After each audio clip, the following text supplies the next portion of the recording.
How to donate ammo crates in High Seas Heroes.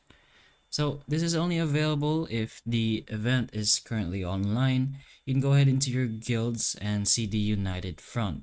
The requirement currently is a day 5 since server launch, and since that's still not open, then we currently can't donate our ammos.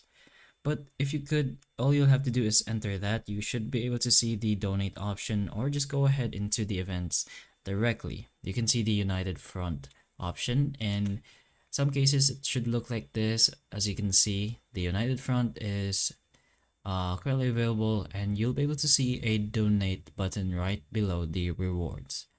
So again, to donate ammo in this game, just go ahead and wait for the event to open up. You should be able to see something like that or a donate icon, and it will lead you directly to do that, of course.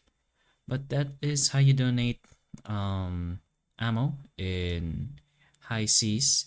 So hopefully the information of this video can help you, and if it can, please like and subscribe for more videos like this, and that's all.